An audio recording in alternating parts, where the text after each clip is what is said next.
کیا یہ زبور داؤد پر پورا اترتا ہے جب وہ بادشاہ بنا اور اس کی تاج پوشی ہوئی؟ بھائی یوسف، آپ نے پچھلے زبور میں کہا کہ کچھ باتیں مسیح کے علاوہ کسی پر پوری نہیں ہوتیں، پر یہ بات داؤد پر بھی پوری ہوتی ہے۔ اس کے بارے میں ہمیں بتائیے۔ دیکھیں، اس زبور میں بھی کچھ باتیں صرف اور صرف مسیح کے لیے ہیں، اور میں یہ نہیں کہوں گا کہ یہ مکمل طور پر داؤد کے لیے پوری نہیں ہوتی جیسا کہ باقی زبوروں میں ہے، پر یہ مت بھولیں کہ مسیح نبوت کی کی روح۔ گواہی نبوت کی روح ہے۔ آئیں دیکھتے ہیں کہ چوتھی آیت میں کیا ذکر ہوا ہے۔ اس نے تجھ سے زندگی چاہی اور تو نے بخشی، بلکہ عمر کی درازی ہمیشہ کے لیے۔ کیا یہ بات داؤد پر پوری اترتی ہے؟ صرف وہ ہمیشہ مسیح۔ کے لیے زندہ ہے۔ داؤد 70 سال کا ہو کر مرا، پر مسیح مرا اور پھر وہ ہمیشہ ہمیشہ کے لیے زندہ ہے۔ دیکھ عبدالآباد زندہ رہوں بالکل، گا۔ اور زندہ ہوں، میں مر گیا تھا اور دیکھ عبدالآباد زندہ رہوں گا۔ یہ بات داؤد کی نسل کے علاوہ کسی پر پوری نہیں اترتی، اور وہی سب نشانیوں اور بائبل مقدس کی تمام پیشن گوئیوں کا موضوع ہے۔ بھائی یوسف، بات کو جاری رکھتے ہیں۔ چوتھی آیت ہے، اس نے تجھ سے زندگی چاہی اور تو نے بخشی۔ آپ نے کہا کہ یہ موت سے جی اٹھنے کے بعد کی زندگی کا ذکر جی۔ ہوا، بلکہ عمر کی درازی ہمیشہ کے لیے۔ تیری نجات کے سبب سے اس کی شوکت عظیم ہے، تو اسے حشمت اور جلال سے آراستہ کرتا ہے، کیونکہ تو ہمیشہ کے لیے اسے برکتوں سے مالا مال کرتا ہے۔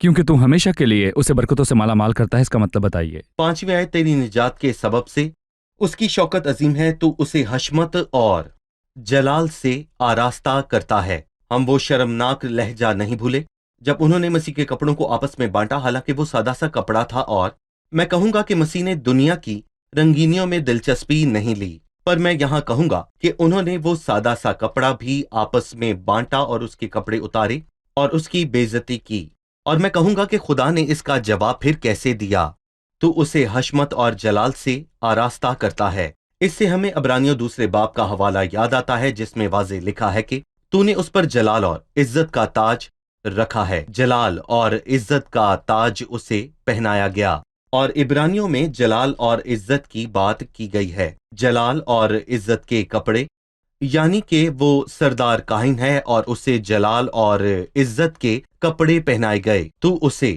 حشمت اور جلال کے ساتھ آراستہ کرتا ہے۔ لیکن میں کہوں گا کہ ایک حقیقی ایماندار آسمان کی طرف نگاہ کر کے مسیح کو دیکھے تو ذلت کی حالت میں نہیں، بلکہ عزت اور حشمت اور جلال کی حالت میں دیکھتا ہے، کیونکہ اسے حشمت اور جلال سے آراستہ کیا گیا۔ لکھا ہے تو اسے حشمت اور جلال سے آراستہ کرتا ہے۔ اس پر بات کرنے سے پہلے، مسیح کی فتح اور حشمت پر بات کرنے سے پہلے کہ مسیح اپنے دشمنوں پر فتح حاصل کرے گا، ہمیں اس انعام کا بتائیں جو باپ نے مسیح کو مردوں میں سے جی اٹھنے کے بعد بخشا، کہ اس نے مسیح کو مردوں میں سے صرف اس لیے جلایا کہ اس نے صلیب پر کام مکمل کیا اور اب پوری زمین کا بادشاہ ہوگا، یا باپ نے مسیح کے لیے اجر رکھا ہوا ہے؟ اس نے اس کو جلال بخشا، اور مسیح کا جلال 3 طرح کا جلال ہے۔ اخلاقی جلال جو اس کی زندگی میں ظاہر ہوا، یعنی عاجزی، محبت، نرمی اور اخلاقی جلال جو اس میں ظاہر ہوا۔ پھر الہی جلال، کیونکہ وہ خدا ہے، وہ خدا جو تھا اور ہے اور ہمیشہ رہے گا، اور خدا ہمیشہ ہمیشہ کے لیے ہے، یہ الہی جلال ہے۔ اور میں کہوں گا یوں اخلاقی اور الہی جلال کے علاوہ خاص کردہ جلال بھی ہے۔ یہ وہ جلال ہے جو اس نے صلیب پر اپنے کام کو پورا کر کے حاصل کیا، کیونکہ اس کام میں مسیح نے خدا کو جلال بخشا، اور اسی لیے خدا نے اس کو یہ جلال بخشا۔ اور یہاں پر بھی اس خاص کردہ جلال کا ذکر ہے۔ 6 آیت میں لکھا ہے، کیونکہ تو ہمیشہ کے لیے اسے برکتوں سے، کیونکہ تو ہمیشہ کے لیے اسے برکتوں سے مالا مال کرتا ہے۔ وہ لانتی بنا، کیونکہ لکھا ہے جی۔ کہ جو کوئی لکڑی پر لٹکایا گیا وہ لانتی ہے، وہ برکت نہیں بنا، کیونکہ تو اسے ہمیشہ کے لیے برکتوں سے مالا مال کرتا ہے۔ یعنی کہ وہ مسیح کو ہر طرح کی برکت بخشتا ہے۔ کوئی بھی برکت اور کسی قسم کی بھی برکت مسیح سے الگ نہیں۔ میں کہوں گا کہ مسیح کے پاس ہر طرح کی برکت ہے۔ اور پھر افسیوں 1:3 میں لکھا ہے، ہمارے خداوند یسوع مسیح کے خدا اور باپ کی حمد ہو، جس نے ہم کو ہر طرح مسیح کی میں روحانی آسمانی مقاموں پر برکت طرح بخشی۔ طرح کی برکتیں بخشیں، ہر طرح کی روحانی برکت بخشی۔ اور میں کہوں گا کہ اس آیت سے یہ ظاہر ہوتا ہے کہ مسیح ہر طرح کی برکت کا سرچشمہ ہے۔ صحیح۔ 7ویں آیت، کیونکہ بادشاہ کا توکل خداوند پر ہے اور حق تعالیٰ کی شفقت کی بدولت اسے ہرگز جنبش نہ ہوگی۔ مردوں کے جی اٹھنے کے بعد مسیح کی زندگی کے کس مرحلے کا ذکر ہوا؟ دیکھیں، میرا خیال ہے کہ یہ جی اٹھنے کے بعد آسمان پر جانے اور اس کے دوبارہ آنے پر پورا اترتا ہے، اور لکھا ہے ہم وہ بادشاہی پا کر جو ہلنے کی نہیں، مطلب کہ مسیح کی بادشاہی ایسی بادشاہی ہے جو ہلنے کی نہیں، اور حق تعالیٰ کی شفقت کی بدولت اسے ہرگز جنبش نہ ہوگی، اس کی سلطنت ہمیشہ قائم رہے گی۔ اور میں کہوں گا کہ بائبل مقدس سے ہمیں یہ بات سمجھ آتی ہے۔ صحیح بھائی یوسف، ہمیں 8ویں آیت کے دوسرے حصے سے زبور کے آخر تک بتائیں۔ آپ نے کہا کہ پہلے حصے میں جی اٹھنے کے جلال کا ذکر ہوا، دوسرے حصے میں کس بات کا ذکر ہے؟ اس میں دشمن کا بدلہ اور ان کی تباہی کی بات ہے، اور میں کہوں گا کہ اس کے دو نتائج ہیں۔ مسیح کو فرمانبرداری کرنے پر اور موت تک خدا کو عزت دینے پر خدا نے اسے جلال بخشا۔ اس شخص کے ساتھ کیا کیا جائے جسے خدا تعظیم بخشنا چاہتا ہے؟ میں کہوں گا کہ مسیح نے ہی خدا کو عزت بخشی، اور اسی لیے خدا نے اسے حشمت سے آراستہ کیا، اور 1 تا 7 آیات میں یہی بیان ہے، اور باقی آیات میں ان کی باتیں ہیں جنہوں نے مسیح کا انکار کیا اور اس کی بہت زیادہ بے عزتی کی۔ ہم یہ جانتے ہیں کہ ہم اس وقت فضل کے دور میں ہیں، ابھی خدا شریروں کے ساتھ تحمل سے پیش آتا ہے، لیکن ہم سب یہ بہت واضح طور پر جانتے ہیں کہ یہ ہمیشہ کے لیے نہیں ہے، اور جب کلیسیا آسمان پر اٹھا لی جائے گی تو فضل کا دور ختم ہوگا اور اپنے خدا کے انتقام کے روز کا آغاز ہوگا۔ زمین پر 7 سالہ ظلمت کے بعد خداوند ظاہر ہوگا، اور اسی لیے لکھا ہے تو اپنے قہر کے وقت مسیح آئے گا، اور جب وہ آئے گا تو کیا ہوگا؟ جب وہ آئے گا، ظاہر ہوگا، تو وہ آسمان سے زمین پر آئے گا، اور دشمن سوچیں گے کہ سب کچھ پہلے کی طرح ہوگا۔ وہ سب مسیح کے خلاف اکٹھے ہوں گے، اور ان کے ساتھ مسیح کیا کرے گا؟ یہ بات واضح ہے، خداوند اپنے غضب میں ان کو نگل جائے گا اور آگ ان کو کھا جائے گی، اور خداوند ایسے ہی آئے گا جیسے دوسرے تھسلنیکیوں کے پہلے باب میں بیان ہے۔ وہ بھڑکتی ہوئی آگ میں آسمان سے ظاہر ہوگا۔ جو خدا کو نہیں پہچانتے اور ہمارے خداوند یسوع کی خوشخبری کو نہیں مانتے، ان سے بدلہ لے گا دشمنوں کی تباہی، اور کلیسیا کے آسمان پر جانے کے 7 سال بعد مسیح ظاہر ہوگا، اور یہی 8 تا 13 آیات میں واضح بیان کیا گیا ہے۔ صحیح، ہم ایک چھوٹے سے وقفے کے بعد مہمانوں کے سوالات کے ساتھ حاضر ہوں گے۔ ناظرین، ملتے ہیں ایک وقفے کے بعد، ہمارے ساتھ رہیے۔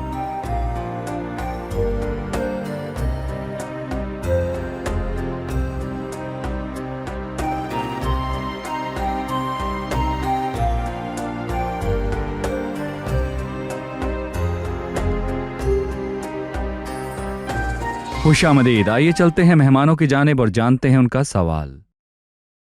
اس نے 8 تا 13 آیت میں دشمنوں کی بات کی، ہمیں بتائیں یہ دشمن کون سے ہیں اور ان کی عدالت کب ہوگی؟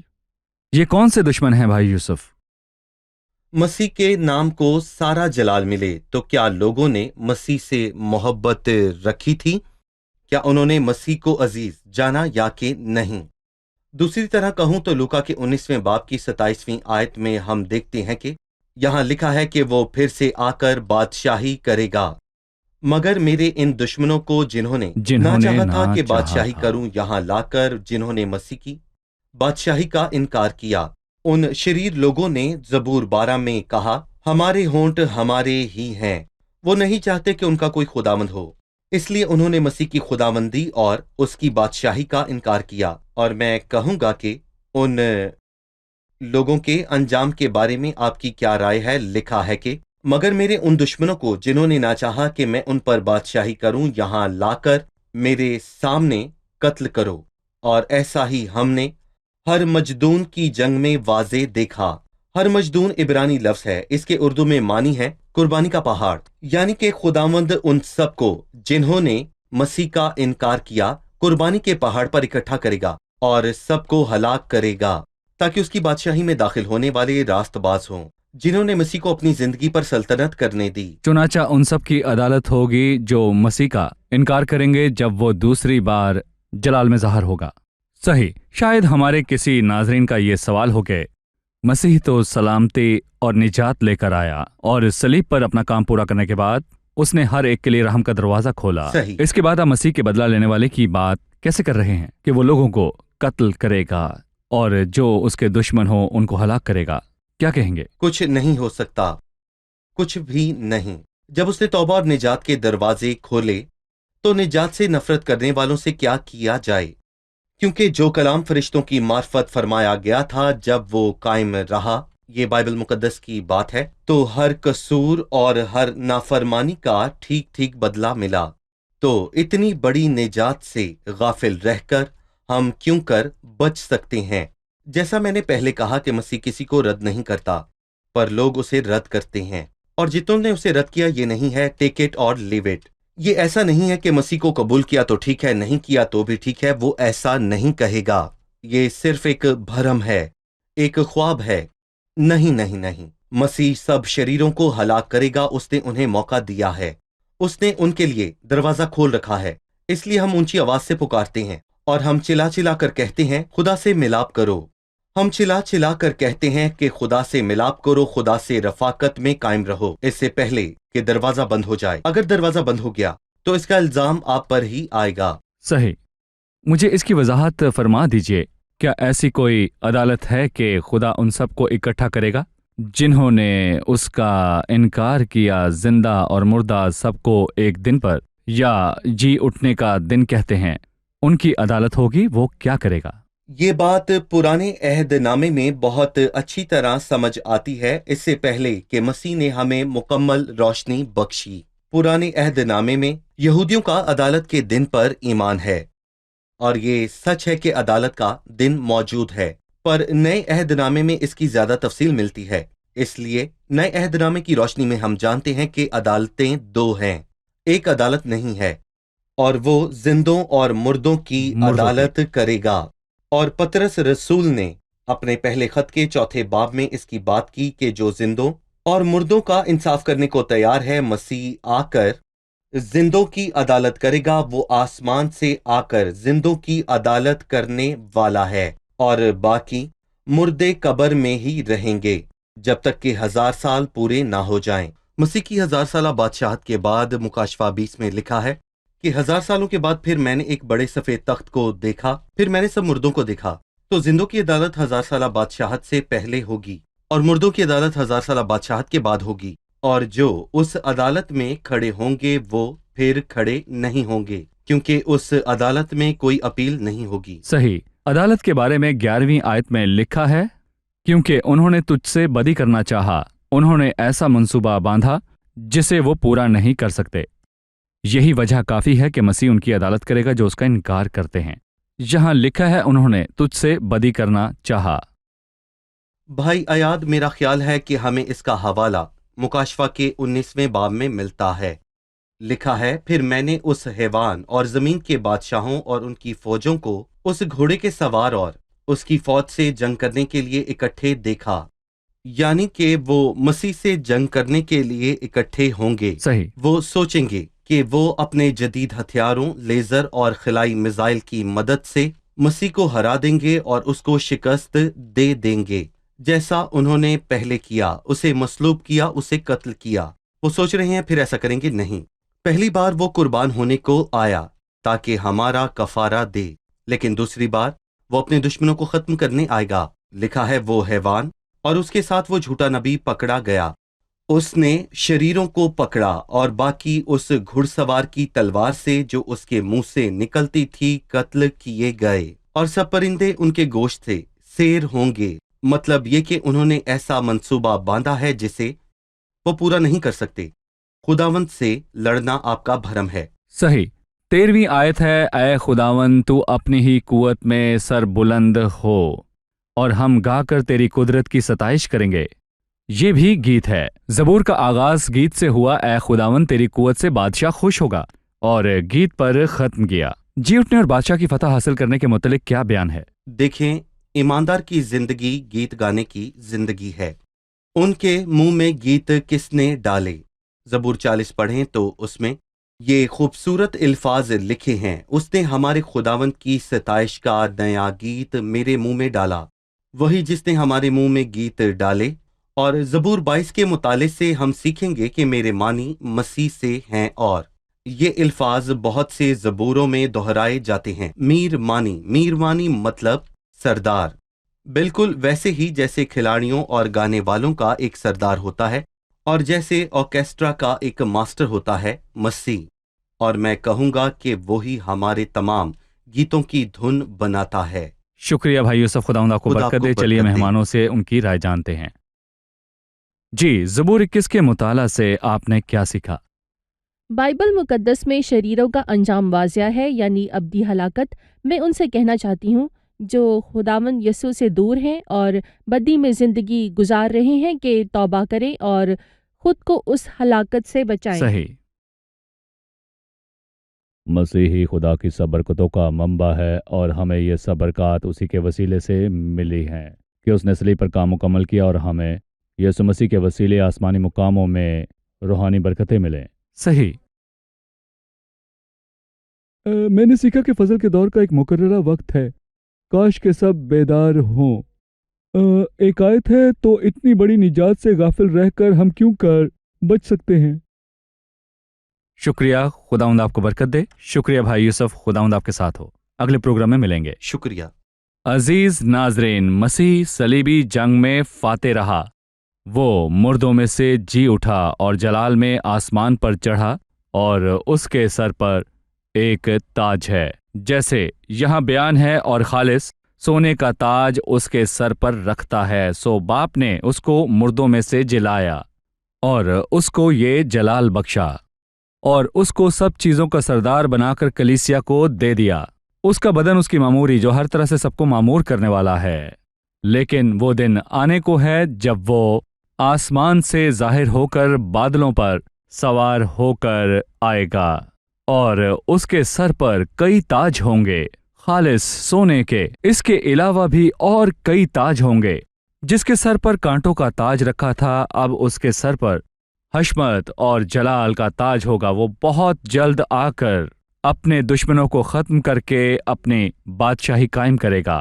اس روز ایک ہی خداوند ہوگا اور وہ واحد ہوگا، کیونکہ جس طرح سمندر پانی سے بھرا ہے، اسی طرح زمین خداوند کے جلال سے معمور ہوگی۔ جی، اس کا حق، اس کا بکھرا، اس کی میراث، جیسے باپ نے کہا، مجھ سے مانگ اور میں قوموں کو تیری میراث کے لیے اور زمین کے انتہائی سے تیری ملکیت کے لیے تجھے بخشوں گا۔ پیشتر مسیح کے دکھوں کی اور ان کے بعد کے جلال کی گواہی دیتا ہے۔ کاش آپ بھی اس کے حضور آ کر اسے اپنا نجات دہندہ قبول کریں، اسے اپنا خداوند مانیں تاکہ ابدی زندگی حاصل کریں۔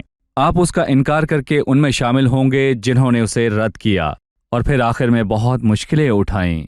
عزیزو، جب وہ اپنے جلال اور قدرت میں موجود ان کی عدالت کرے گا، تب اس کو قبول کرنے کا موقع نہیں ملے گا، کیونکہ کوئی موقع نہیں ہوگا کہ وہ آپ کی طرف رحم کا ہاتھ بڑھائے، بلکہ اس کا ہاتھ عدالت کے لیے بڑھے گا۔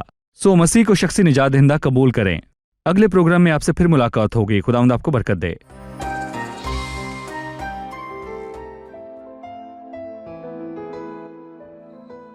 تیرا کلام رہے گا قائم، پہاڑ جب نہ رہے خدایا، تیرے منہ کی ایک بات بھی ٹلے گی نہ، چاہے کچھ بھی ہو۔